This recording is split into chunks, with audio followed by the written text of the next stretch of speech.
আসসালামু আলাইকুম ওরহমতুল্লাহি ওয়াবারাকাতুহ। ঐতিহ্য পাঠাগারের গল্পের আসরে আপনাদের সকলকে স্বাগতম। আজকে আমরা টাঙ্গাইল শহরে ঘটা বাস্তব এবং অভূতপূর্ব একটি ঘটনা শুনতে যাচ্ছি। ঘটনাটি দিনাজপুরের একটি তাবলিগ জামাতের আমির আলহাজ আব্দুর রহিম সাহেবের মুখ থেকে সরাসরি শ্রবণকৃত।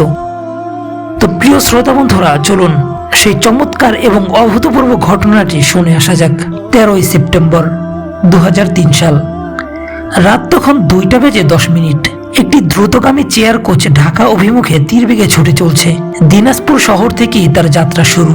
বাসে সর্বমোট 55 জন যাত্রী, তন্মধ্যে বেশিরভাগই তাবলিগ জামাতের লোক। বাসের মালিক জনাব আলহাজ আব্দুল খালেকও জামাতের সাথীদের একজন ছিলেন। বাসে মোট 2টি জামাত ছিল, উভয়টি চিল্লার জামাত। এক জামাতের আমির ছিলেন আলহাজ আব্দুর রহিম সাহেব, বয়স 58 বছর। দেখতে ততটা ফর্সা না হলেও একটি উজ্জ্বল নূরের আভা সর্বদাই তার চেহারায় ঢেউ খেলত। স্বল্প সময়ের পরিচয়ে তিনি আমার সাথে যে উত্তম আখলাকের নমুনা পেশ করেছিলেন তা কখনোই ভোলার মতো নয়। এই ঘটনাটি তার কাছ থেকেই আমি নিজ কানে শ্রবণ করেছি। তিনি বলেন, বাসে উঠে আমরা জিকির আজকারে মশগুল হলাম। রাত অধিক হওয়ায় একসময় সকলের চোখেই তন্দ্রাভাব এসে গিয়েছিল। কেউ কেউ গভীর ঘুমে আচ্ছন্ন। জামাতের সাথী ছাড়া অন্য যে কজন বাহিরে যাত্রী ছিল তারাও খানিক বাদে নিদ্রাপুরীতে চলে গেছে। মোট কথা প্রায় সবাই তখন ঘুমের ঘোরে অচেতন ছিল। রাতের বেলায় রাস্তা খালি থাকায় ড্রাইভার ফুল স্পিডে গাড়ি চালাচ্ছে। মাঠ ঘাট পেরিয়ে অত্যন্ত দ্রুত বেগে ছুটে চলছে গাড়ি। দূর থেকে দেখলে মনে হবে নীরব নিস্তব্ধ রাতের নিকষ আধারে একটি অগ্নিগোলক যেন তীরবেগের সম্মুখে পানে এগিয়ে যাচ্ছে। এভাবে বেশ কিছুক্ষণ চলল।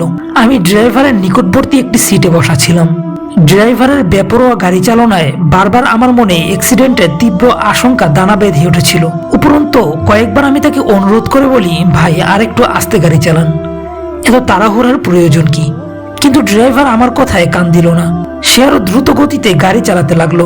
অবস্থার দৃষ্টে মনে হলো সে যেন প্রতিযোগিতায় নেমেছে।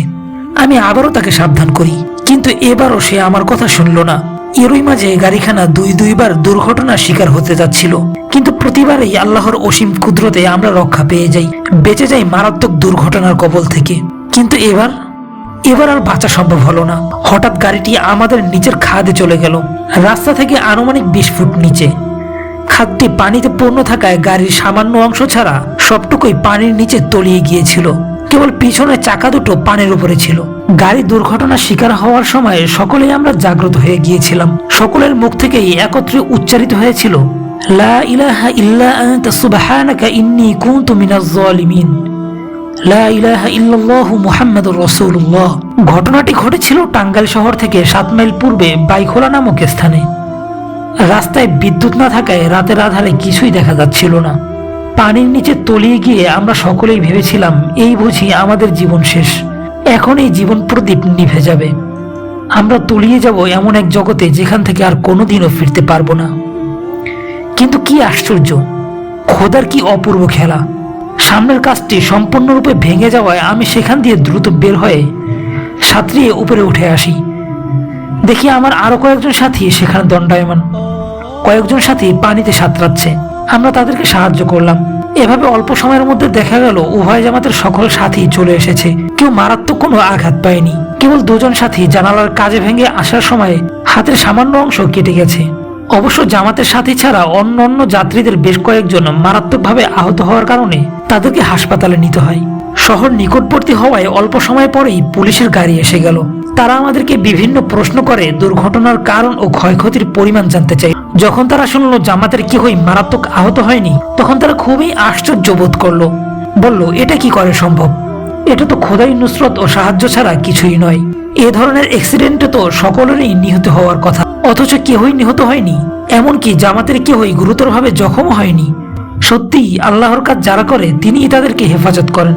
জামাতের যে 2 সাথীর হাত কেটে গিয়েছিল তাদেরকে তাৎক্ষণিকভাবে প্রাথমিক চিকিৎসা দেওয়ার পর আমরা নিকটবর্তী একটি মসজিদে আশ্রয় নিলাম। এলাকার লোকজন আমাদের কাপড় দিলে আমরা সেগুলো পরিধান করে ফজরের নামাজ আদায় করলাম। ফজরের পর চতুর্দিক থেকে লোকজন আসতে শুরু করলো।